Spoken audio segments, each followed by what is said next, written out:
अस्सलाम वालेकुम स्टूडेंट्स, आज हम स्टार्ट करेंगे नेमिंग रिएक्शंस का दूसरा लेक्चर। इससे पहले हमने मार्कोनिकॉफ रूल को डिस्कस किया जो कि पहला लेक्चर था नेमिंग रिएक्शंस का, और उसमें हमने मार्कोनिकॉफ रूल से रिलेटेड जो सारी एग्जांपल्स थी बुक में, सारे डिफरेंट चैप्टर्स में जहां मार्कोनिकॉफ रूल अप्लाई हो सकता था, हमने उसको कंपाइल करके एक वीडियो की फॉर्म में ऑलरेडी अपलोड कर दी है। आज हम स्टार्ट करेंगे दूसरा नेमिंग रिएक्शन, यानी जिसको बहुत ज़्यादा यूज़ किया जाता है और डिफरेंट चैप्टर्स में इसके केमिकल रिएक्शंस हैं। उन सारे केमिकल रिएक्शंस को कंपाइल करके हमने एक ही साथ रखना है कि कहाँ कहाँ, और बताता जाऊँगा कि कहाँ कहाँ बुक में इन रिएक्शंस को यूज़ किया गया है। बहुत इंपॉर्टेंट टॉपिक इस सेंस में है कि ऑर्गेनिक केमिस्ट्री का कोई भी कंपाउंड हो, यानी कोई भी ऑर्गेनिक कंपाउंड हो, इस नेमिंग वाले रिएक्शन से या इस कंपाउंड से बनाया जा सकता है। और कन्वर्जन्स में स्पेशली इस कंपाउंड को, जैसे हम कह रहे होते हैं कि ए से बी में और बी से सी में कन्वर्ट हो, तो इस कंपाउंड का यूज़ हमेशा आ रहा होता है। तो बहुत ज़्यादा इंपॉर्टेंट है ऑर्गेनिक केमिस्ट्री में ग्रिग्नार्ड रिएजेंट। तो ग्रिग्नार्ड रिएजेंट को इवन अगर ये कहा जाए कि ऑर्गेनिक केमिस्ट्री की शान है आप और कन्वर्जन की जान है आप, ग्रिग्नार्ड रिएजेंट खान है आप, नहीं खान तो नहीं है लेकिन ग्रिग्नार्ड रिएजेंट है। तो ग्रिग्नार्ड रिएजेंट के बारे में इवन ये बताऊं कि इस कंपाउंड का नाम ग्रिग्नार्ड की वजह से ही पड़ा, जिस बंदे ने इसको पहली मरतबा डिस्कवर किया 1905 में ग्रिग्नार्ड ने इसे डिस्कवर किया, या इसको रिएक्शंस के दौरान प्रोड्यूस किया गया। और 1912 में चूंकि बहुत ज़्यादा इंपॉर्टेंस है इस कंपाउंड की, तो इसकी वजह से 1912 में ग्रिग्नार्ड को नोबेल प्राइज़ मिला। स्टार्ट करते हैं ग्रिग्नार्ड के बारे में। तो ग्रिग्नार्ड खुद एक टाइप है किसकी, ऑर्गेनोमेटेलिक कंपाउंड्स की। ऑर्गेनोमेटेलिक कंपाउंड्स वो कंपाउंड होते हैं, अगर आप इसके नाम में देखें, ऑर्गेनिक मेटेलिक कंपाउंड्स, यानी वो कंपाउंड जिसमें ऑर्गेनिक का कंपोनेंट भी हो और जिसमें मेटल भी हो, यानी कार्बन और मेटल का बॉन्ड हो। कार्बन मेटेलिक बॉन्ड जहां मौजूद हो और वो ऑर्गेनिक नेचर के हों, तो उनको हम कहते हैं ऑर्गेनोमेटेलिक कंपाउंड्स। ऑर्गेनोमेटेलिक कंपाउंड्स में हमारे पास डिफरेंट टाइप के कंपाउंड्स आते हैं, जैसे यहाँ मैंने लिखा हुआ है सब ब्रांच में RMgX, इसी तरह ये एसिटाइलिन सोडियम एसिटिलाइड, यानी सोडियम अल्केनाइड्स वगैरह जो कहा जाता है, ये आपने ऑलरेडी अल्काइन के चैप्टर में एसिडिक नेचर में अल्काइंस में पढ़ा होगा। इसी तरह टेट्रा इथाइल लेड और इसी तरह मिथाइल लिथियम वगैरह हमारे पास क्या होते हैं, ऑर्गेनिक ऑर्गेनोमेटेलिक कंपाउंड्स में कंसिडर किए जाते हैं। लेकिन जो आज हमारा कंसर्न है वो है RMgX, जिसको हम कह रहे हैं ग्रिग्नार्ड रिएजेंट। तो ग्रिग्नार्ड रिएजेंट खुद ऑर्गेनोमेटेलिक की एक टाइप है, या हम कह दें कि एक कंपाउंड कंसिडर किया जाता है इसको ऑर्गेनोमेटेलिक कंपाउंड्स में, ग्रिग्नार्ड को। तो क्या इंपॉर्टेंस है, सबसे ज़्यादा जो इंपॉर्टेंस है ग्रिग्नार्ड रिएजेंट की, आपको ये स्ट्रक्चर जो दिख रहा है RMgX, तो R इसमें कोई भी ग्रुप हो सकता है। अभी इसके बारे में बात करते हैं कौन कौन से ग्रुप हैं। Mg इसमें मेटल है और X इसमें कोई भी हेलोजन है, जिसको हम हेलाइड्स कह रहे होते हैं इस वक्त। फ्लोरीन के अलावा आप क्लोरीन, ब्रोमीन और आयोडीन, क्योंकि फ्लोरीन का जो अल्काइल फ्लोराइड होगा वो इतना रिएक्टिव नहीं होगा कि वो आपको ग्रिग्नार्ड बना के दे। तो हेलोजन, ब्रोमीन, आयोडीन और क्लोरीन, और स्पेशली ब्रोमीन और मैग्नीशियम एज अ मेटल। और R ग्रुप क्या हो सकता है इस ग्रिग्नार्ड रिएजेंट में, तो R हमारे पास प्राइमरी, सेकेंडरी, टर्शरी कार्बन हो सकता है। इसी तरह एराइल ग्रुप हो सकता है। एराइल मतलब फिनाइल ग्रुप जिसको हम कह रहे होते हैं, बेंजीन से एक हाइड्रोजन निकाल दें तो एराइल ग्रुप। इसी तरह विनाइल ग्रुप अभी नीचे एग्जांपल में हम बताएंगे कि विनाइल। और इसी तरह एलाइल ग्रुप भी होता है कि अगर एलाइल ग्रुप यानी R की जगह एलाइल ग्रुप आ जाए, एलाइल ग्रुप भी मैं आपको बताऊंगा, विनाइल ग्रुप भी मैं बताऊंगा, और साइक्लिक कंपाउंड यानी साइक्लोहेक्सेन वगैरह, ये भी R की जगह आ सकते हैं। तो आपको अभी रिएक्शंस में जब हम बात करेंगे तो आपको साइक्लिक भी पता चल जाएगा, आपको विनाइल भी पता चल जाएगा, आपको एराइल भी पता चल जाएगा।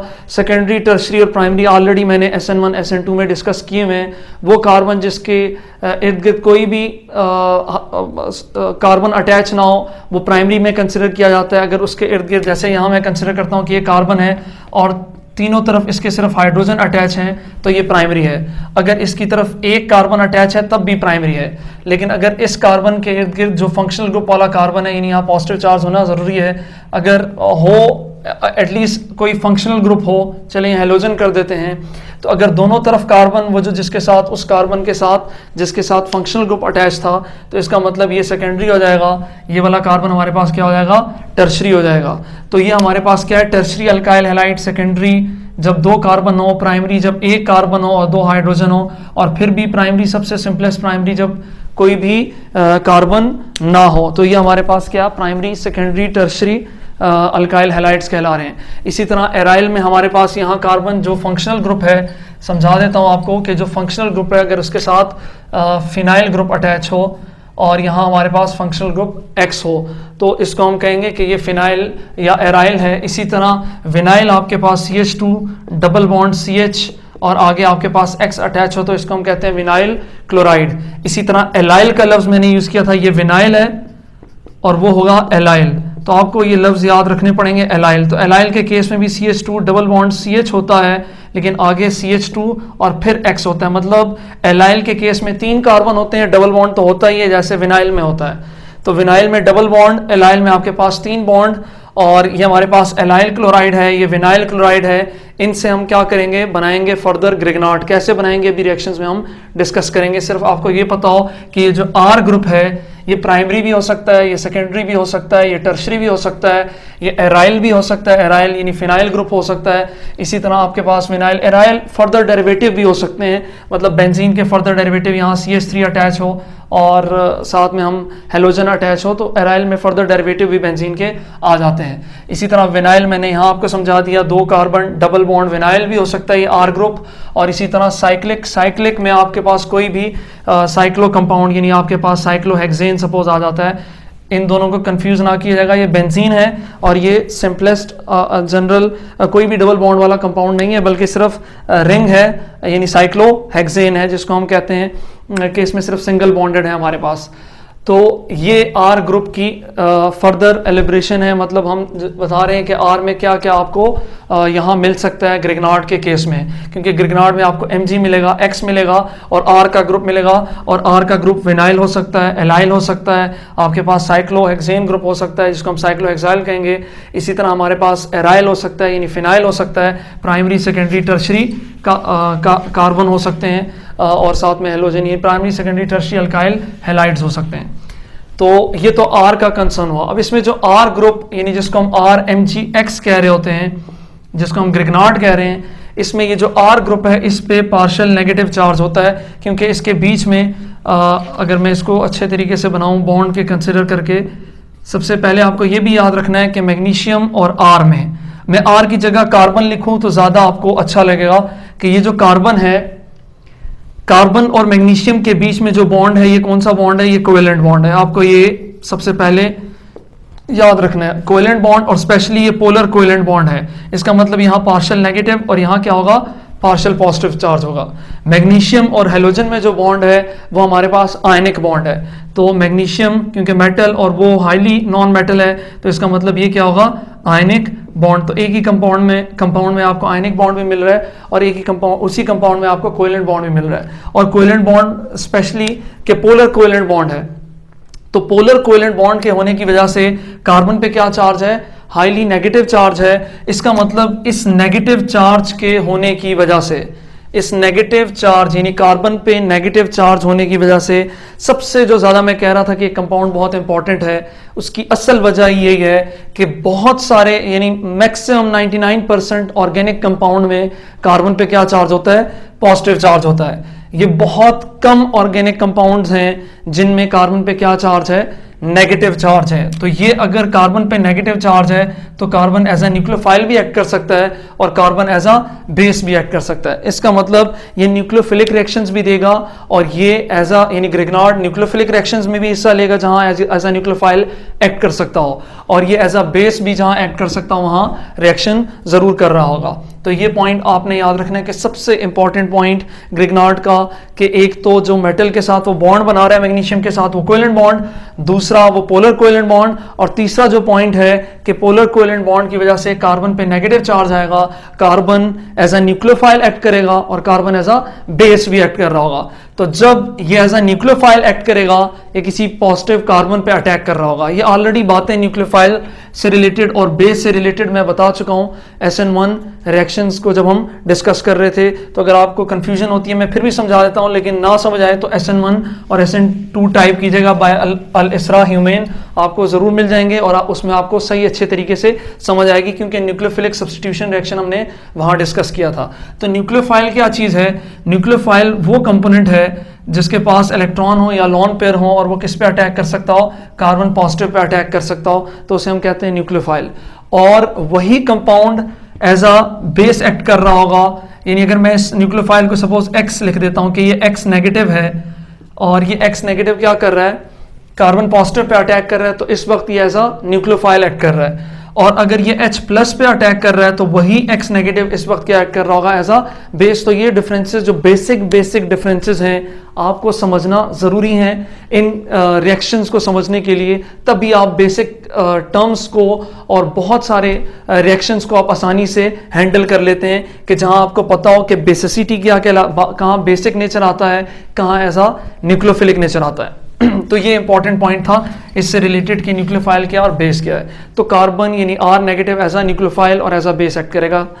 अगला जो पॉइंट है ये भी बहुत ही इंपॉर्टेंट है, इसीलिए ये मैक्सिमम कन्वर्जन्स में यूज हो रहा होता है। इससे रिलेटेड ऑलरेडी मैंने वीडियो बनाई हुई है। Increment of carbon carbon chain, मतलब ग्रिग्नार्ड को हम उन रिएक्शंस में यूज करते हैं जहां मुझे एक कार्बन से 3 कार्बन वाला कंपाउंड बनाना हो, जहां मुझे एक कार्बन से 6 कार्बन वाला कंपाउंड बनाना हो, जहां मुझे एक कार्बन से 2 कार्बन वाला कंपाउंड, मतलब कार्बन जो प्रोडक्ट बन रहा है वो कार्बन नंबर ज्यादा है उसमें, या कार्बन उसमें ज्यादा है एज कंपेयर टू रिएक्टेंट। तो increment of carbon carbon chain के रिएक्शंस में इसको यूज किया जाता है। कैसे यूज किया जाएगा? रिएक्शंस जब मैं आगे बढ़ते जाएंगे तो रिएक्शन आपको बताता जाऊंगा कि इस रिएक्शन में हमने रिएक्टेंट में एक कार्बन था और प्रोडक्ट में हमारे पास 2 या 3 कार्बन है। तो बहुत अच्छे तरीके से आपने ये वाला पॉइंट समझना है जो बहुत सारे बच्चों को कंफ्यूज कर रहा होता है जब कन्वर्जन यूज हो रहे होते हैं, स्पेशली कि कन्वर्जन में एक कार्बन वाले कंपाउंड को 3 कार्बन वाले कंपाउंड में कन्वर्ट करना हो, तो फिर बच्चे को समझ नहीं आ रही होती कि कौन सी कन्वर्जन अप्लाई करें। तो ये पॉइंट आपने याद रखना है। और ऑलरेडी इंक्रीमेंट एंड डिक्रीमेंट से रिलेटेड मैंने एक वीडियो बनाई हुई है जिसमें सारी बुक के जहां जहां कार्बन की चेन इंक्रीज की जा सकती है जिन जिन रिएक्शंस के थ्रू, तो और जिन जिन रिएक्शंस के थ्रू हम कार्बन की चेन को डिक्रीज कर सकते हैं, वो वीडियो आपको मिल सकती है जब आप टाइप करेंगे increment and decrement of carbon chain by अल इसरा ह्यूमेन, तो वहां आपको मिल जाएंगे। बहुत इंपॉर्टेंट रिएक्शंस हैं, कन्वर्जन में बहुत ज्यादा यूज होते हैं, तो उसको भी आप जरूर देखिएगा। तो अब हम स्टार्ट करते हैं कि ग्रिग्नार्ड को प्रिपेयर कैसे किया जाता है। तो अब प्रिपरेशन की तरफ आते हैं। ये इंपॉर्टेंट पॉइंट है कि प्रिपेयर कैसे किया जाए।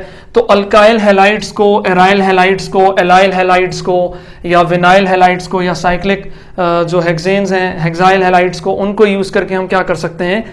ग्रिग्नार्ड को बना सकते हैं। लेकिन आपको याद रखना पड़ेगा RX हमारे पास alkyl halide specially maximum books में लिखा होता है, तो कंफ्यूज नहीं करना। RX हमारे पास है मैग्नीशियम के साथ, मैग्नीशियम रिबन के साथ, मैग्नीशियम सॉलिड की फॉर्म में होगा जब रिएक्ट करवाते हैं किसके प्रेजेंस में? ड्राई ईथर की प्रेजेंस में। बहुत इंपॉर्टेंट है, सबसे ज्यादा इंपॉर्टेंट है कि इस सॉल्वेंट में यानी ड्राई ईथर में, ड्राई ईथर में क्यों यूज किया जाएगा, इसकी इंपॉर्टेंस भी मैं आगे वाले रिएक्शन में जब इसका बेसिक नेचर पढ़ेंगे ग्रिग्नार्ड का, तो तब मैं आपको बताऊंगा कि क्यों ड्राई ईथर यूज किया जा रहा है। लेकिन आपको याद रखना है कि ग्रिग्नार्ड बनाने के लिए alkyl halide, magnesium in the form of solid ribbon किस में मिक्स किया होता है? मैग्नीशियम को रिबन ईथर में, ड्राई ईथर में, यानी एनहाइड्रस ईथर भी इसे कहते हैं, जहां बिल्कुल मॉइस्चर ना मौजूद हो, जहां एयर ना हो, और जहां हम कहें कि वाटर का कंटेंट बिल्कुल भी मौजूद ना हो। तो हमारे पास मैग्नीशियम क्या कर जाएगा?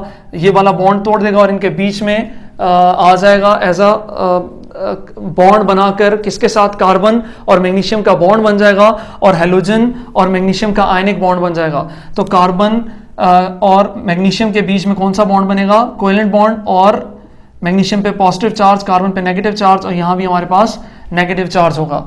तो ये हमारा ग्रिग्नार्ड रिएजेंट के मैग्नीशियम इन दोनों बॉन्ड के बीच, इस बॉन्ड के बीच में आके अपने आप को क्या कर देगा, मर्ज करवा देगा और बॉन्ड बना लेगा किसके साथ, कार्बन के साथ और हेलोजन के साथ आयनिक बॉन्ड बना लेगा। तो ये जो कंपाउंड अब बना है इसको हम क्या कहते हैं, ग्रिग्नार्ड रिएजेंट कहते हैं। क्यों ड्राई ईथर यूज हो रहा है, ये बहुत इंपॉर्टेंट है। Dry ether as a solvent use हो रहा है। तो एक तो इसकी इंपॉर्टेंस के लिए कि ये जो ग्रिग्नार्ड रिएजेंट्स हैं, ये ग्रिग्नार्ड रिएजेंट हमारे पास क्या है, हाईली रिएक्टिव है। अगर इसको कहीं वाटर या किसी और सॉल्वेंट में यूज किया जाएगा तो ये उसके साथ क्या कर जाएगा, रिएक्ट कर जाएगा। जबकि ईथर क्या है, इतना ज्यादा हाईली रिएक्टिव नहीं है। ईथर जो है वो ग्रिग्नार्ड रिएजेंट को सॉल्वेट कर रहा होगा, सराउंड भी कर रहा होगा और स्टेबलाइज भी कर रहा होगा। इस पॉइंट पे हम डिस्कशन भी करेंगे, लेकिन अभी मैं आपको बता रहा हूं कि ग्रिग्नार्ड हाईली रिएक्टिव है, इसीलिए ग्रिग्नार्ड को स्टेबलाइज करने के लिए, उसको सॉल्वेट करने के लिए, उसको रिएक्शन से बचाने के लिए क्या किया जाता है, dry ether as a solvent use किया जाता है, पानी से बचाया जाता है। यानी पानी अगर इस रिएक्शन में हो, वाटर अगर इस रिएक्शन में थोड़ा बहुत भी हो तो ग्रिग्नार्ड फिर बनेगा नहीं और ग्रिग्नार्ड ने क्या कर लिया होगा, रिएक्शन कर लिया होगा। ग्रिग्नार्ड के बारे में कहा जाता है कि इनको इन सिटू किया जाता है। मतलब ये पॉइंट आपने याद रखना है कि ये इन सिटू, जहां रिएक्शन हो और जहां ग्रिग्नार्ड की जरूरत हो, किसी रिएक्शन में ग्रिग्नार्ड की जरूरत आ जाए तो उस ग्रिग्नार्ड को पहले से बनाया नहीं होता, बल्कि उसी रिएक्शन के दौरान ग्रिग्नार्ड को क्या किया जाता है, बनाया जाता है। क्योंकि ग्रिग्नार्ड अगर आप पहले से बना के रखेंगे तो ऑलरेडी मॉइस्चर कहीं भी उसके साथ लिंक में आ गया होगा तो उसने क्या कर लिया होगा, रिएक्शन कर लिया होगा। तो इसलिए इन सिटू लैटिन वर्ड है जिसका मतलब ये कि रिएक्शन के बीच में ही विद इन रिएक्शन इसको क्या किया जाता है, प्रोड्यूस कराया जाता है। विद इन रिएक्शन प्रोड्यूस कराया जाता है। तो ऐसे रिएक्शंस को कहा जाता है इन सिटू रिएक्शन। तो वो रिएक्शन जिसमें ग्रिग्नार्ड की जरूरत हो, Grignard on the spot, on the spot का लफ्ज बहुत जरूरी है। ऑन द स्पॉट इसको कहा जाता है, ऑन द स्पॉट के ऑन द स्पॉट इसको प्रोड्यूस कराया जाता है। इसीलिए इनके रिएक्शंस को क्या कहा जाता है, इन सिटू रिएक्शंस। बहुत सारे ऐसे रिएक्शन हैं जिसमें ऑन द स्पॉट कोई चीज चाहिए होती है तो उन रिएक्शंस को हम कहते हैं इन सिटू रिएक्शन। तो ग्रिग्नार्ड भी उन्हीं रिएक्शन में है जिसको ऑन द स्पॉट क्रिएट करवाया जाता है। अब हम जनरल एग्जांपल्स की तरफ चलते हैं कि ग्रिग्नार्ड कौन कौन से हो सकते हैं। तो अगर आर की जगह मिथाइल हो और सपोज हेलोजन की जगह आयोडाइड है तो मैग्नीशियम रिएक्ट करेगा, यहाँ ड्राई ईथर होगा और मिथाइल मैग्नीशियम आयोडाइड हमारे पास बनेगा। ये एक ग्रिग्नार्ड हो गया। इसी तरह अगर आर ग्रुप इथाइल है और मैग्नीशियम ही है और यहाँ ब्रोमाइड है तो इथाइल मैग्नीशियम ब्रोमाइड, ये दूसरा ग्रिग्नार्ड हो गया। इसी तरह ये ग्रुप अभी मैंने आपसे डिस्कस किया था, इसको हम कहते हैं ये विनाइल ग्रुप है। CH2 डबल बॉन्ड CH और साथ में क्या लगा हुआ है, Br लगा हुआ है, तो इसको हम कहते हैं विनाइल ब्रोमाइड। तो विनाइल ब्रोमाइड जब मैग्नीशियम के साथ in the presence of dry ether react करेगा तो विनाइल मैग्नीशियम ब्रोमाइड। इसी तरह एलाइल ग्रुप है, अभी मैंने डिस्कस किया था कि जिसमें 3 कार्बन और डबल बॉन्ड हो तो एलाइल ब्रोमाइड मैग्नीशियम के साथ रिएक्ट करेगा तो एलाइल मैग्नीशियम ब्रोमाइड ही हमारे पास ये भी क्या है, ग्रिग्नार्ड रिएजेंट है। इसी तरह मैंने साइक्लिक का कहा था तो ये ब्रोमोसाइक्लोहेक्सेन है हमारे पास और ब्रोमोसाइक्लोहेक्सेन के साथ अगर मैग्नीशियम के साथ रिएक्ट कराएंगे इन द प्रेजेंस ऑफ क्या, ड्राई ईथर, तो आपको क्या मिलेगा, साइक्लो एक्साइल मैग्नीशियम ब्रोमाइड आपको मिलेगा, जो हमारे पास क्या है, ये भी ग्रिग्नार्ड में कंसिडर किया जाएगा। इसी तरह मैंने कहा था एराइल या फिनाइल, तो ये फिनाइल ब्रोमाइड है, मैग्नीशियम के साथ आप रिएक्ट कराएंगे तो फिनाइल मैग्नीशियम ब्रोमाइड आपको मिलेगा। तो ये हमारे पास क्या है, डिफरेंट ग्रिग्नार्ड रिएजेंट है। यहाँ मैंने रोल ऑफ सॉल्वेंट लिखा हुआ है जो मैंने ऑलरेडी डिस्कस किया कि ड्राई ईथर को क्यों यूज किया जा रहा है, और एक पॉइंट और भी लिखा है यहाँ, ये भी बहुत इंपॉर्टेंट पॉइंट है कि 2 या 3 या 4 की यूनिट्स होती हैं जब सपोज एक कंटेनर है आपके पास, मैं यहाँ इसको डिस्कस करता हूँ सॉल्वेंट के नेचर को, कि अगर सपोज एक कंटेनर आपके पास, उसमें आपने ग्रिग्नार्ड रिएजेंट रख दिए हैं RMgX, यानी सपोज उसमें मौजूद हैं और वहाँ ईथर भी है, तो ईथर क्या करता है, यहाँ कोई एक, हम तो सिर्फ फॉर्मूले में RMgX लिखते हैं, लेकिन बहुत सारे RMgX 3 या 4 RMgX आपस में मिले हुए होते हैं और उनको क्या कर रहा होता है, ईथर सराउंड कर रहा होता है अपने मॉलिक्यूल्स के थ्रू, के ईथर उसको उन 3-4 यूनिट्स को क्या कर रहा होता है, सॉल्वेट कर रहा होता है। तो ये देखें 2, 3 और 4 units of Grignard surrounded by many molecule of solvent. Solvent क्या है हमारे पास, ईथर, और ईथर यानी ईथर हमारा सिर्फ ये वाला ईथर ही नहीं, जो नॉर्मल ईथर CH3O CH3 की बात, यानी मिथाइल डाईमिथाइल ईथर या मिथाइल इथाइल ईथर नहीं, बल्कि THF टेट्राहाइड्रोफ्यूरेन जिसे कहते हैं और साइक्लिक ईथर जिसे कहते हैं, इनको भी अक्सर यूज़ किया जाता है एज अ सॉल्वेंट के तौर पे। तो सॉल्वेंट का फंक्शन क्या है? सॉल्वेंट का एक फंक्शन है सॉल्वेट करना और दूसरा फंक्शन क्या है? स्टेबलाइज करना। सॉल्वेट उसे सराउंड कर रहे होते हैं, तो यहाँ जो ग्रिग्नार्ड रिएजेंट है 2 या 3 या 4 की यूनिट्स, उनको सॉल्वेंट क्या कर रहा है? सराउंड कर रहा है। और दूसरा क्या कर रहा है? स्टेबलाइज करने की कोशिश कर रहा है, क्योंकि ग्रिग्नार्ड खुद क्या है? हाईली रिएक्टिव है। तो ये थे इसके सॉल्वेंट का रोल। अब जो पहला पॉइंट रिएक्शन से रिलेटेड के ग्रिग्नार्ड कौन कौन से रिएक्शन शो करता है, तो ये बेसिक नेचर के भी रिएक्शन शो करता है और न्यूक्लियोफिलिक नेचर के भी रिएक्शन शो करता है। तो पहले हम डिस्कस कर रहे हैं इसके कौन से रिएक्शंस, बेसिक नेचर वाले रिएक्शन जो बहुत ज़्यादा इंपॉर्टेंट हैं इस सेंस में कि जो ये बेसिक नेचर ग्रिग्नार्ड शो करता है। हमारी बुक में मैक्सिमम कभी भी अल्केन की हमने प्रिपरेशन नहीं की। अगर आप देखें बुक में तो अल्केन की प्रिपरेशन नहीं लिखाई गई, कि अल्केन को प्रिपेयर नहीं कराया गया। इवन अल्केन का सिर्फ एक रिएक्शन ही कराया गया है जिसमें हेलोजिनेशन होती है और सब्स्टिट्यूशन कर रहा होता है अल्केन, और हमारे पास टेट्राक्लोरो मीथेन वगैरह बन रहा होता है, या क्लोरोफॉर्म वगैरह का जो रिएक्शन है वही एक सब्स्टिट्यूशन रिएक्शन अल्केन से रिलेटेड हमने किया, और अल्केन की प्रिपरेशन भी नहीं की। लेकिन इन रिएक्शंस के थ्रू आप देखेंगे कि आपको सब क्या मिल रहे होंगे? प्रोडक्ट में अल्केन ही मिल रहे होंगे। तो जब आपको कहा जाए prepare alkane from any organic compound, तो आपको समझ आना चाहिए कि ग्रिग्नार्ड से कोई भी अच्छा कंपाउंड नहीं है जो अल्केन को आसानी से बना सकता हो, तो ग्रिग्नार्ड ही बनाएगा। अब इन सब रिएक्शंस में ग्रिग्नार्ड का जो आर ग्रुप है वो क्या एक्ट कर रहा होगा? एज अ बेस एक्ट कर रहा होगा। मैंने ऑलरेडी आपको कहा था कि ग्रिग्नार्ड में आर पे क्या चार्ज होगा? नेगेटिव चार्ज होगा। ये पोलर कोवेलेंट बॉन्ड है। और आर नेगेटिव किस पे अटैक करेगा? वाटर के एच पे। आपको एक ट्रेंड और भी जो याद रखना है कि क्यों वाटर ही एसिड एक्ट कर रहा है, यहाँ water as an acid act कर रहा है और R negative as a base act कर रहा है। तो एक बेसिक नेचर का ट्रेंड बता रहा हूं और एसिडिक नेचर का ट्रेंड बता रहा हूं अलोंग द पीरियड। तो ये बहुत इंपॉर्टेंट है इसको समझने के लिए कि आपको पता है कि HF जो है वो अच्छा एसिड है, किससे? वाटर से। वाटर अच्छा एसिड है अमोनिया से, और अमोनिया अच्छा एसिडिक करेक्टर में है बनिस्बत CH4 से, तो क्योंकि अमोनिया एम्फोटेरिक है। अब अगर इनके कंजुगेट बेसिस की डिस्कशन हो तो हमारे पास कंजुगेट बेसिस में F नेगेटिव जो है वो वीक बेस, क्योंकि एसिड अगर स्ट्रॉन्ग है तो उसका कंजुगेट बेस क्या होगा? वीक होगा। तो F नेगेटिव वीक बेस है। इसी तरह वाटर का जो बेस होगा OH नेगेटिव वो ज़्यादा स्ट्रॉन्ग होगा F नेगेटिव से। OH नेगेटिव से अच्छा बेस होगा NH2 नेगेटिव, और NH2 नेगेटिव से अच्छा बेस होगा CH3 नेगेटिव। तो CH3 नेगेटिव ज़्यादा अच्छा बेस है किससे? NH2 नेगेटिव से, NH2 नेगेटिव OH नेगेटिव से, OH नेगेटिव F नेगेटिव से। तो इसका मतलब राइट टू लेफ्ट जब हम पीरियोडिक टेबल में आते हैं तो बेसिसिटी हमारी क्या हो रही होती है? इंक्रीज हो रही होती है। बहुत इंपॉर्टेंट इस सेंस में कि यहाँ आप कंफ्यूज हो रहे होंगे कि वाटर क्यों हाइड्रोजन रिलीज कर रहा है और जो आर ग्रुप है वो क्यों हाइड्रोजन एक्सेप्ट कर रहा है। तो वो यही ट्रेंड है इसको समझने के लिए कि आर का मतलब सपोज CH3 नेगेटिव है, तो CH3 नेगेटिव अच्छा बेस हाइड्रोजन एक्सेप्ट करेगा तो क्या बना लेगा? अल्केन बना लेगा। तो पहला प्रिपरेशन मेथड अल्केन का ग्रिग्नार्ड से।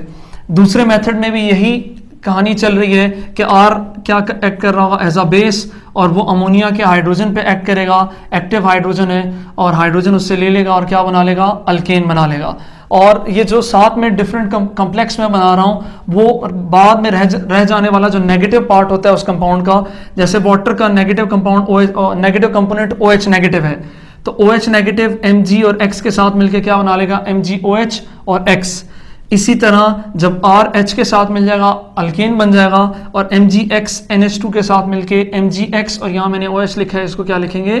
NH2 लिखेंगे। तो इस कॉम्प्लेक्स से हमारा इतना कोई कंसर्न भी नहीं होता, क्योंकि ऑर्गेनिक केमिस्ट्री में बहुत सारे बाय प्रोडक्ट बनते हैं, इसीलिए तो ऑर्गेनिक केमिस्ट्री में हम स्टिशियोमेट्री अप्लाई भी नहीं करते। स्टिशियोमेट्री उन रिएक्शंस के लिए ज़्यादा इफेक्टिव होती है जिसमें बाय प्रोडक्ट्स ना बन रहे और कंप्लीट रिएक्शन हो रहा हो। तो इसमें तो बहुत सारे बाय प्रोडक्ट बनते हैं, कोई मेजर होता है कोई माइनर होता है, तो ऑर्गेनिक केमिस्ट्री में स्टिशियोमेट्री भी अप्लाई नहीं होती। ये इसलिए कहा कि इन बाय प्रोडक्ट से हमारा ताल्लुक नहीं, हमारा मेन प्रोडक्ट है अल्केन इस सेंस में। RMgX H के साथ तो RH, इसी तरह RMgX, अब ये अल्कोहल है ROH, तो अल्कोहल ज़्यादा एसिडिक होता है। R नेगेटिव H के साथ अटैक करके फिर अल्केन बनाएगा, OR Mg के साथ मिलके MgORX बना लेगा। इसी तरह RMGX में अब कार्बोक्सिलिक एसिड के साथ रिएक्ट कर रहा है। कार्बोक्सिलिक एसिड तो अल्कोहल से भी अच्छा एसिड है, वो अपना हाइड्रोजन लूज कर सकता है, तो RH के साथ मिलकर अल्केन बना लेगा और ये नेगेटिव वाला पार्ट Mg के पास चला जाएगा।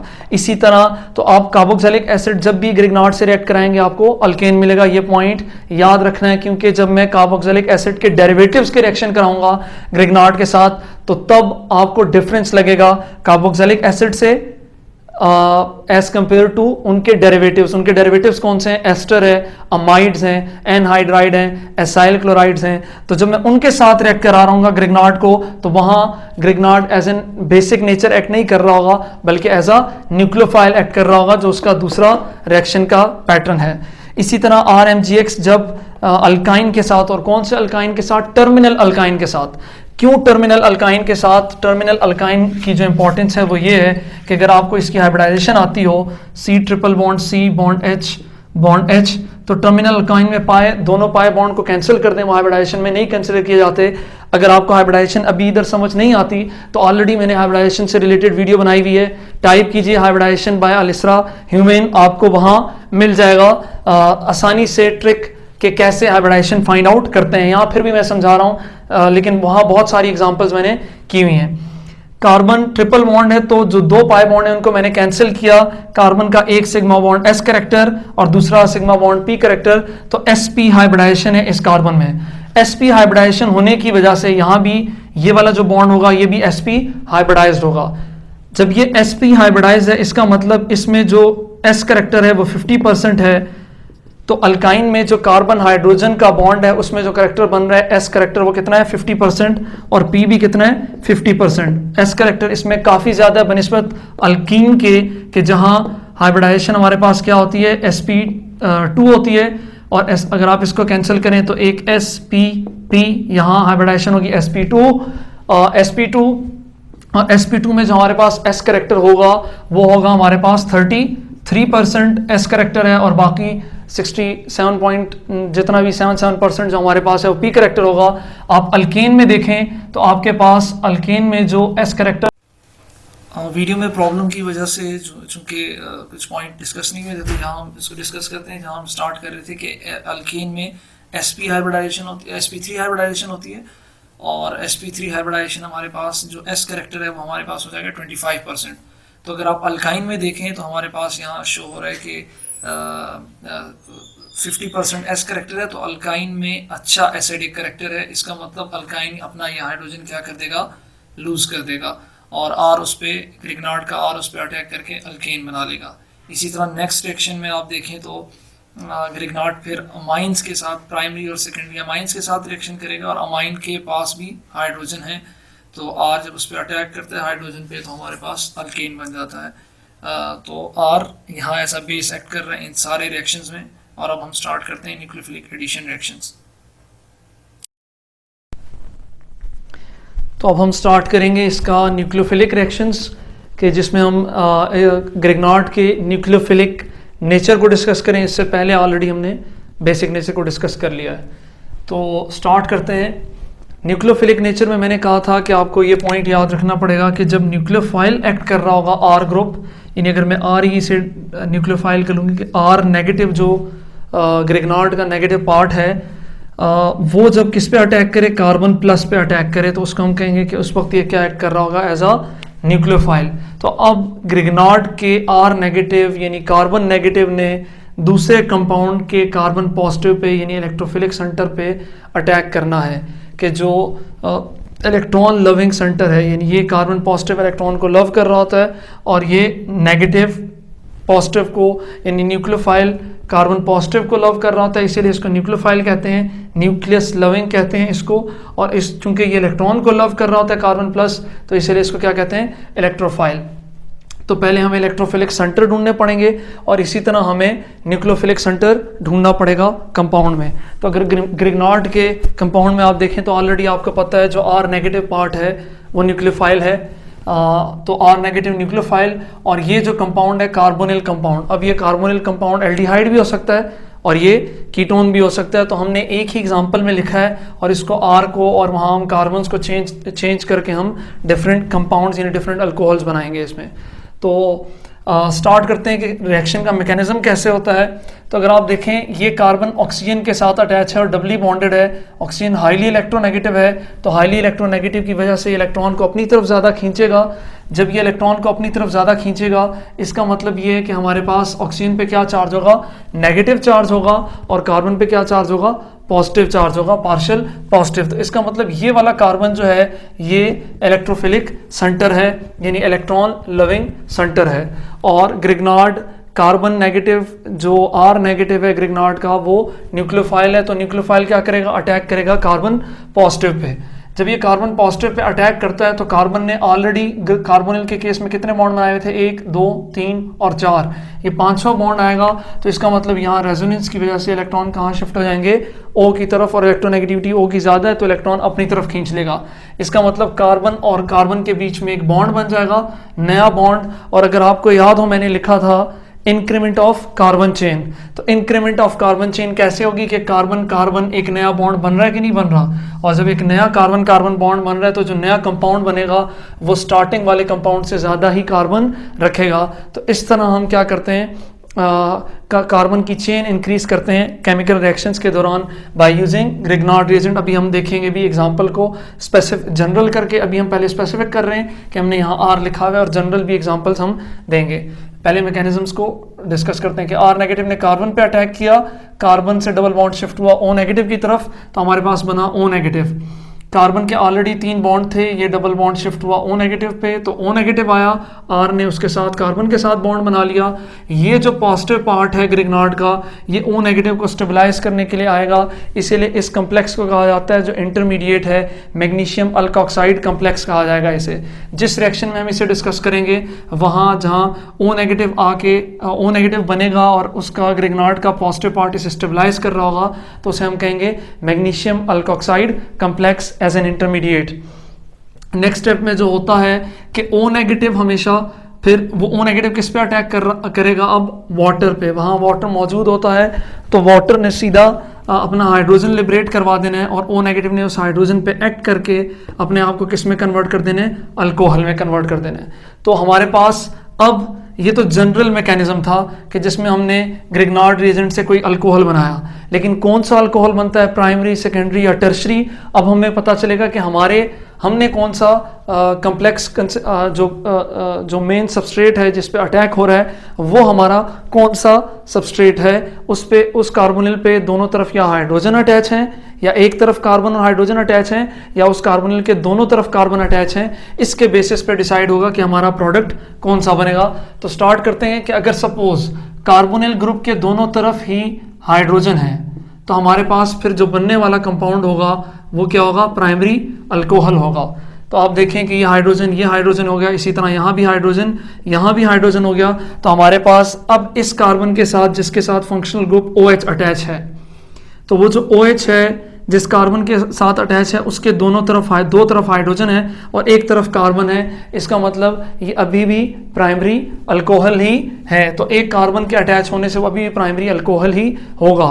इससे हमें ये भी पता चलता है कि हम यहाँ हाइड्रोजन नहीं रख सकते, ग्रिग्नार्ड के केस में यहाँ हाइड्रोजन नहीं रख सकते, यहाँ सिर्फ अल्काइल ग्रुप, एराइल, एलाइल जो मैं पीछे बता चुका हूँ। इसका मतलब ये भी है कि आप इस ग्रिग्नार्ड के थ्रू मेथनॉल डायरेक्टली नहीं बना सकते के कार्बोनिल कंपाउंड के साथ आप रिएक्ट कराएं। आप जो सिंपलेस्ट अल्कोहल बना सकते हो, अगर यहाँ CH3 हो जाए, मतलब यहाँ भी मैं कोई R को चेंज करके CH3 लगा दूं, तो आपके पास जो सिंपलेस्ट अल्कोहल आएगा वो एथेनॉल होगा और वो प्राइमरी अल्कोहल होगा, लेकिन मेथनॉल आप नहीं बना सकते।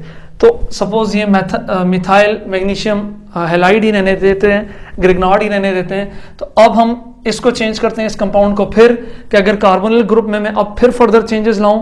पहले मैंने चेंजेस क्या की कि वो जो बॉन्ड मैंने बनाए थे उनमें दोनों को हाइड्रोजन रखा कार्बोनिल को। अब मैं चेंज ये करता हूं कि सपोज मैं यहाँ कर देता हूं एक CH3 ग्रुप, मतलब कार्बोनिल है, एक तरफ हाइड्रोजन है और दूसरी तरफ अब H नहीं है बल्कि CH3 ग्रुप है। तो हमारे पास अब भी एल्डिहाइड है, पहले भी एल्डिहाइड था, उस एल्डिहाइड को हम कहते थे, सपोज यहाँ हाइड्रोजन होता जो पीछे मैंने एग्जांपल में किया, तो ये हमारे पास सिंपलेस्ट एल्डिहाइड था, फॉर्मल्डिहाइड। तो आपने ग्रिग्नार्ड के साथ रिएक्ट कराया और आपने बनाया उस वक्त एथेनॉल, तो पॉइंट ये याद रखना है कि अगर आपने प्राइमरी अल्कोहल बनाना है और एथेनॉल बनाना है तो तब आपको एल्डिहाइड कौन सा रखना पड़ेगा, फॉर्मल्डिहाइड, और ग्रिग्नार्ड कौन सा रखना पड़ेगा, मिथाइल मैग्नीशियम हैलाइड, कोई भी। लेकिन अगर आपने बनाना है प्रोपानॉल तो आपको ये एल्डिहाइड कौन सा रखना पड़ेगा, एसेटल्डिहाइड यानी 2 कार्बन वाला एल्डिहाइड, और ग्रिग्नार्ड कौन सा रखना पड़ेगा, मिथाइल मैग्नीशियम हैलाइड। तो 2 कार्बन हो गए। अब जो आने वाला कार्बन है अटैक करेगा कार्बन पे, O नेगेटिव शिफ्ट हो जाएगा, यहाँ अल्काइल जिसको हम मैग्नीशियम अल्कोक्साइड कहते हैं इंटरमीडिएट बनेगा, और चूंकि यहाँ CH की जगह CH3 होगा हमारे पास, और CH3 एक CH3 ये एक CH3 आने वाला, तो इसका मतलब यहाँ भी CH3 होगा। तो हमारे पास इस कार्बन के साथ दो मिथाइल ग्रुप हो गए। इसका मतलब यहाँ जो हाइड्रोजन है वो भी किस में कन्वर्ट हो चुका होगा, हमारे पास CH3 में। तो अगर आप देखें इस कार्बन के साथ जो फंक्शनल ग्रुप अटैच है OH, उस कार्बन को अगर आप देखें उसके साइड पे 2 कार्बन अटैच हैं, यानी 2 ब्रांचेस हैं उसके पास। तो इसका मतलब ये, या उसको हम कह सकते हैं कि 2 हमारे पास क्या हैं, उससे कार्बन अटैच है, ब्रांचेस ना कहें क्योंकि आप अगर नेमिंग करेंगे तो फिर एक ही ब्रांच आएगा आपके पास, इवन ये ब्रांच भी नहीं आएगा क्योंकि प्रोपानॉल बनेगा। तो लेकिन आपको ये याद रखना है कि जिसके पास फंक्शनल ग्रुप है OH, उसके साइड पे कितने कार्बन अटैच हैं, 2 कार्बन अटैच हैं और एक हाइड्रोजन है। इसका मतलब ये हमारे पास सेकेंडरी अल्कोहल बनता है। तो जब आप एसेटल्डिहाइड यानी एथेनॉल यूज करेंगे तो तब आपके पास बनेगा सेकेंडरी अल्कोहल। जब आप मेथेनॉल यूज कर रहे थे तब आपके पास बन रहा था प्राइमरी अल्कोहल। लेकिन अगर आप इसे कन्वर्ट कर दें किसमें, जो सबस्ट्रेट है उसे कन्वर्ट कर दें एसीटोन में यानी कीटोन में। इससे पहले हम एल्डिहाइड डीलिंग कर रहे थे, फॉर्मल्डिहाइड और एसेटल्डिहाइड, अब हमने उसको कन्वर्ट कर दिया सबस्ट्रेट को किसमें, कीटोन में। तो जब आप कीटोन में जाएंगे तो ऑलरेडी इस कार्बन के साथ 2 मिथाइल ग्रुप हैं, वो 2 मिथाइल तो ये हो गए। जब ये मिथाइल अटैक करेगा ये O नेगेटिव शिफ्ट हो जाएगा तो यहाँ, और ये H की जगह अब यहाँ हमें क्या लिखना पड़ेगा, CH3 लिखना पड़ेगा, और इस H की जगह हमें यहाँ क्या लिखना पड़ेगा, CH3। मैकेनिज्म वैसा ही रहेगा, सिर्फ वो कंपोनेंट्स चेंज होते जाएंगे जो हमने उनके साइड पे लगाए हैं। तो अगर आप यहाँ देखें कीटोन से आपके पास क्या बनेगा, टर्शरी अल्कोहल बनेगा। तो हमने जब मेथेनॉल यूज किया प्राइमरी अल्कोहल, एथेनॉल यूज किया सेकेंडरी अल्कोहल, और जब हमने यूज किया एसीटोन यानी प्रोपानॉन तो तब हमारे पास बना टर्शरी अल्कोहल। तो ये मैकेनिज्म आपको याद रखने हैं। इसी तरह आप इससे चेन बढ़ा भी सकते हैं कि ये कार्बन की चेन्स बढ़ती जाएं, तो आप यहाँ चेन जितनी बढ़ाते जाएं, यहाँ चेन जितनी बढ़ाते जाएं। इसी तरह ग्रिग्नार्ड का R आप चेंज कर सकते हैं एलाइल में, इसी तरह विनाइल में। इसी तरह फिनाइल तो हमने यूज़ किया हुआ है, साइक्लिक कंपाउंड भी हमने यूज़ किया हुआ है, लेकिन आगे हम नेक्स्ट एग्जांपल में विनाइल एलाइल वगैरह को भी यूज़ करेंगे। और चेन आप ये इथाइल के बजाय, ये मिथाइल की बजाय ethyl, propyl, butyl, pentyl, hexyl चलता जाएगा, और इस तरह हमारा जो अल्कोहल होगा वो लार्ज चेन अल्कोहल यानी बड़े अल्कोहल बनते जाएंगे। अब जो नेक्स्ट एग्जांपल हमने रखी है वो साइक्लिक कंपाउंड है लेकिन बेंजीन नहीं, आपको याद रखना पड़ेगा। तो साइक्लो हेक्साइल मैग्नीशियम ब्रोमाइड है हमारे पास, जिसको हमने कंसिडर किया हुआ है कि अगर ये एक्ट करे, ये एक ग्रिग्नार्ड है, आपको ऑलरेडी दिख रहा होगा कि कार्बन के साथ मैग्नीशियम और ब्रोमीन का बॉन्ड बना हुआ है। तो ये वाला जो कार्बन होगा इस कार्बन पे क्या चार्ज होगा, पार्शियल नेगेटिव, और ये एज अ न्यूक्लियोफाइल एक्ट करेगा, जिस तरह यहाँ ये वाला carbon as a nucleophile act कर रहा था। तो ये हमारे पास साइक्लिक ग्रिग्नार्ड है। साइक्लिक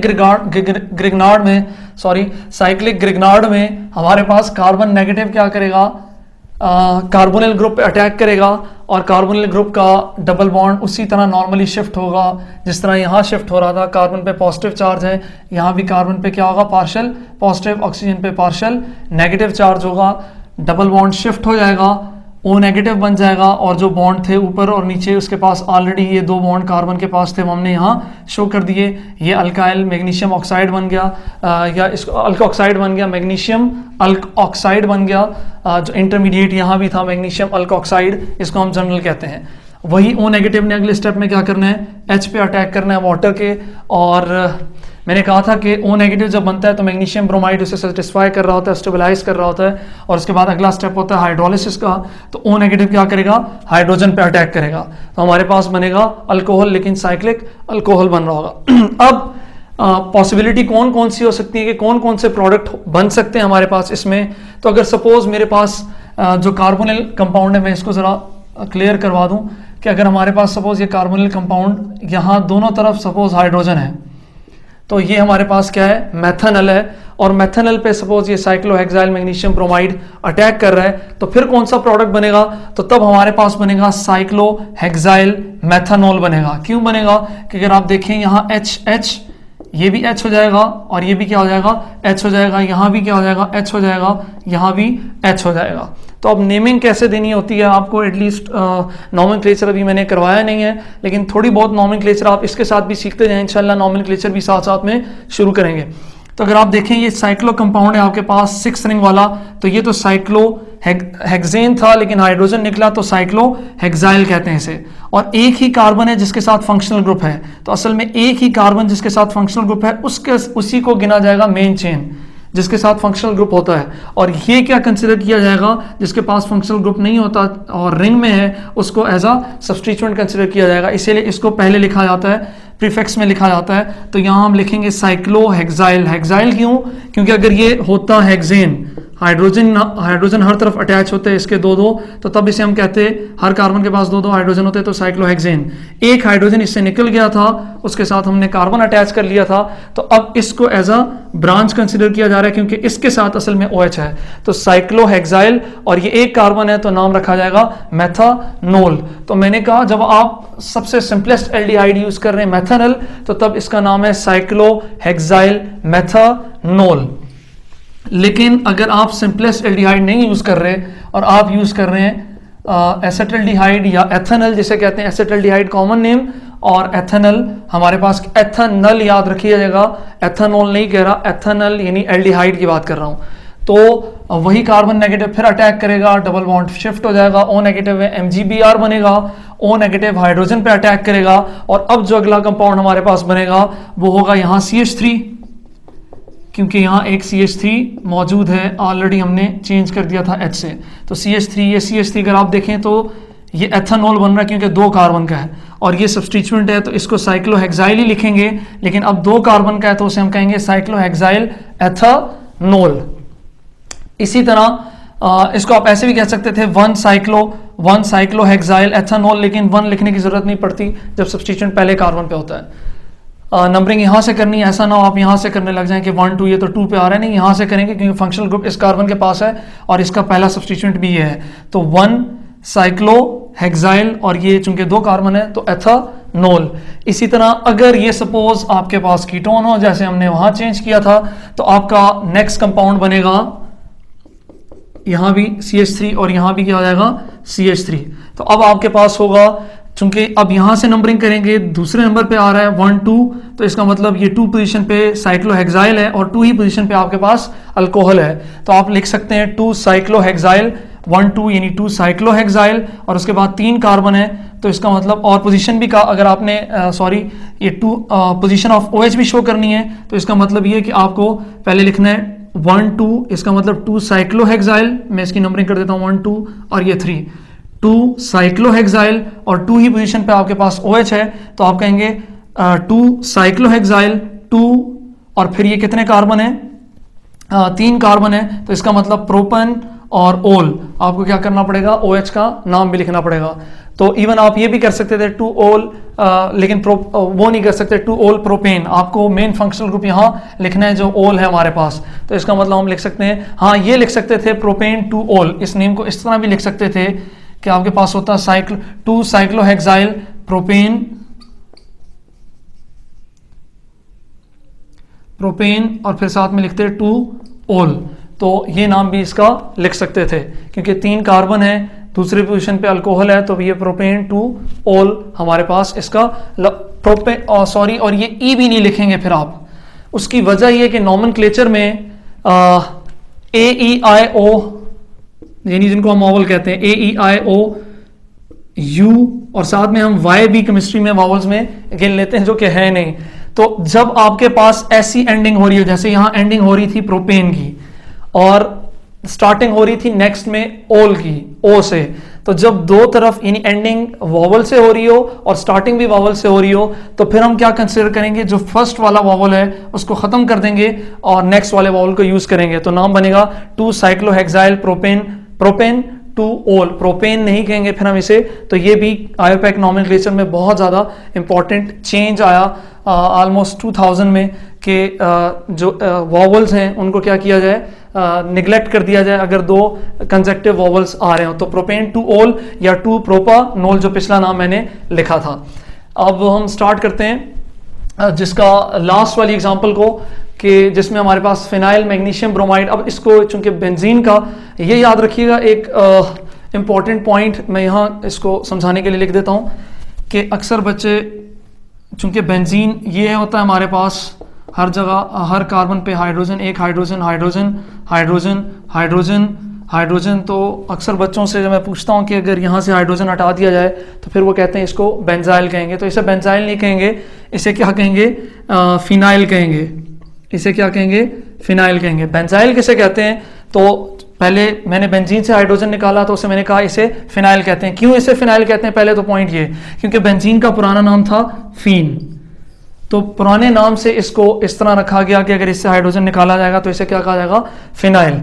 और बेंजाइल किसे कहेंगे, अगर आपके पास बेंजीन का रिंग भी हो यानी फिनाइल भी हो और साथ में बाहर CH3 और उस CH3 से मैं एक हाइड्रोजन निकाल दूं, यानी टॉलिन से मैं एक हाइड्रोजन निकाल दूं या मेथाइल बेंजीन से मैं एक हाइड्रोजन निकाल दूं, तो उसको हम क्या कहते हैं, बेंजाइल कहते हैं। तो बेंजाइल, फिनाइल, इसमें आपको एटलीस्ट डिफरेंशिएशन करना आता हो। तो ये हमारे पास फिनाइल मैग्नीशियम ब्रोमाइड है। एक मिनट में जरा चेक भी करता हूं कि कैमरा चल रहा है कि नहीं। ठीक है, बिल्कुल। Phenyl magnesium bromide, phenyl magnesium bromide, क्योंकि चार्ज खत्म हो सकता था इसीलिए।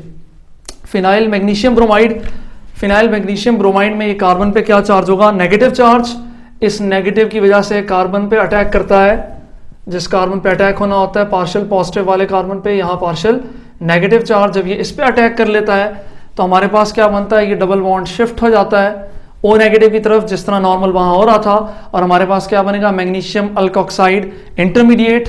O नेगेटिव किस पे अटैक करेगा, दोबारा हाइड्रोजन पे अटैक करेगा और हमारा कंपाउंड बन जाएगा अल्कोहल, और ये एरोमेटिक अल्कोहल होगा। अब इस एरोमेटिक अल्कोहल का डेरिवेटिव कहें कि ये हमारे पास बनेगा। अब इसमें भी 3 डिफरेंट कंपाउंड जो हमारे पास पॉसिबल, और बहुत सारे हो सकते हैं, लेकिन जो सिंपलेस्ट हैं उनको मैंने यूज किया हुआ है कि हम अगर कार्बोनिल ग्रुप को चेंज करते जाएं तो कौन कौन से कंपाउंड की पॉसिबिलिटी हो सकती है। तो अगर बहुत भी ईटा या नस्ट या नम्स या किसी भी टेस्ट में बहुत भी कम्प्लेक्स हो तो यहाँ तक ही हो सकता है, आपका ज्यादा फर्दर नहीं जा सकता। O नेगेटिव H पे अटैक करे तो OH बन जाएगा, यानी अल्कोहल बन जाएगा। अगर हमारा सबसे सिंपलेस्ट एल्डिहाइड है यानी मेथनॉल है, तो तब तो आपके पास यहाँ H, यहाँ भी क्या होगा, H होगा, यहाँ भी क्या होगा, H, और यहाँ भी क्या होगा, H होगा। तो तब उसको हम कहेंगे बेंजाइल अल्कोहल। मैंने आपको बेंजाइल कहा था कि CH2 और फिनाइल ग्रुप हो तो उसको हम कहते हैं बेंजाइल, और अगर OH अटैच हो जाए तो बेंजाइल अल्कोहल। इसी तरह अगर यहाँ एसिटल्डिहाइड यानी एथेनॉल हो तो फिर आपके पास क्या होगा, यहाँ CH3 और यहाँ भी क्या होगा, CH3। तो इसका मतलब ये है कि ये अब 2 कार्बन है आपके पास और फर्स्ट कार्बन पे OH अटैच है और फर्स्ट ही कार्बन पे आपके पास फिनाइल ग्रुप अटैच है, तो आपको नंबरिंग करनी पड़ेगी। और इवन अगर नंबरिंग यहाँ ना भी करें, लेकिन इसके केस में अगर आप नंबरिंग करेंगे, जैसे यहाँ आपने नहीं की वहां भी ना करें, फर्स्ट केस में तो कोई प्रॉब्लम नहीं है, लेकिन मैंने लिख दिया अभी, तो जनरल आप इस तरह भी लिख सकते हैं और दूसरी तरह भी लिख सकते हैं। मैं आपको बताता हूँ कैसे, कि अगर कार्बन यहाँ है, OH यहाँ है और फिनाइल यहाँ अटैच है, 2 कार्बन है, तो इस वाले को आप मेन चेन कंसिडर करेंगे और फिनाइल ग्रुप को आप क्या कंसिडर करेंगे, एज अ सब्स्टिट्यूएंट। तो आप देखेंगे कि फर्स्ट कार्बन पे ही फिनाइल है और फर्स्ट पे ही OH है, तो आप इसको ऐसे लिख सकते हैं 1 फिनाइल 1 एथेनॉल भी लिख सकते हैं, लेकिन वो लिखने की जरूरत नहीं है नंबरिंग की, क्योंकि हमें पता है कि OH फर्स्ट कार्बन पे ही होगा, क्योंकि यहाँ से नंबरिंग स्टार्ट होगी 1 2 पे। तो 1 फिनाइल एथेनॉल भी लिख सकते हैं, और आप ऐसे भी लिख सकते हैं फिनाइल एथेनॉल, क्योंकि 1 पोजीशन कंसिडर ही नहीं की जाती। लेकिन ज़्यादा अच्छा है कि आप लिखें ताकि आपको पता हो कि नंबरिंग कैसे की जाती है। तो 1 फिनाइल 1 एथेनॉल या 1 फिनाइल एथेनॉल बनेगा। इसी तरह लास्ट अगर वो क्या हो, कीटोन हो जाए और उस पर फिनाइल मैग्नीशियम ब्रोमाइड अटैक कर रहा हो, तो फिर आपके पास बनेगा यहाँ CH3 और यहाँ आपके पास क्या होगा, CH3। तो अब आपको नंबरिंग करनी पड़ेगी, यहाँ से भी कर सकते हैं, यहाँ से भी कर सकते हैं 1 2 3, क्योंकि दोनों साइड पे टाई कर रहे हैं, 1 2 पे ही आ रहा है, वहां से भी 1 2, तो जब टाई कर रहे हैं आप कहीं से भी नंबरिंग करें। तो 1 2 इसका मतलब 2 पे ही फिनाइल है और 2 पे ही अल्कोहल है, तो 2 फिनाइल, 2 पोजीशन पे फिनाइल, और 2 पे ही अल्कोहल है तो 2 प्रोपानोल या प्रोपेन 2 ओल, जिस तरह मैंने यहाँ लिखा था प्रोपेन 2 ओल।